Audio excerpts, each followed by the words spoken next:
சரியாக நம்ம வந்து அசோலா போட்டு 15 நாள் ஆயிடுச்சு. அது எப்படி வளர்ந்துருக்குன்னு பாருங்கள். இருக்கிறது மொத்தம் நம்ம 3 பெட்டு போட்டிருந்தோம். வேப்ப மரத்துக்கு அடியிலே இருக்கிறனால கொஞ்சம் வேப்பத்தழையெல்லாம் கொட்டியிருக்கு. மேலே நிழலுக்கு கட்டணும், டைம் இல்லைங்க நமக்கு. மேலே க்ரீன் ஷேடை நட்டு வாங்கிட்டு வந்து கட்டி விடணும். இதில் தான் அதிகமாக வந்திருக்கேன். ஏன்னா இதில் கொஞ்சம் விதைகள் போடும்போது கொஞ்சம் அதிகமாக போட்டேன், அதனால் டக்குன்னு க்ரோத் ஆகிடுச்சு. ஒரு விரலை வச்சு எடுத்தால் எந்த அளவுக்கு வருது பார்த்திங்களா?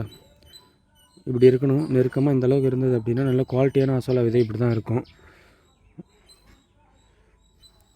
இப்போ ஒரு பெட்டு நீங்கள் போட்டு அசோலா விதைகள் போடுறீங்க அப்படின்னா நிச்சயமாக ஒரு 15 நாளில் இது ஃபுல்லாகவே பரவிடும். சரியாக இது வந்து 15 நாள் ஆகிடுச்சு.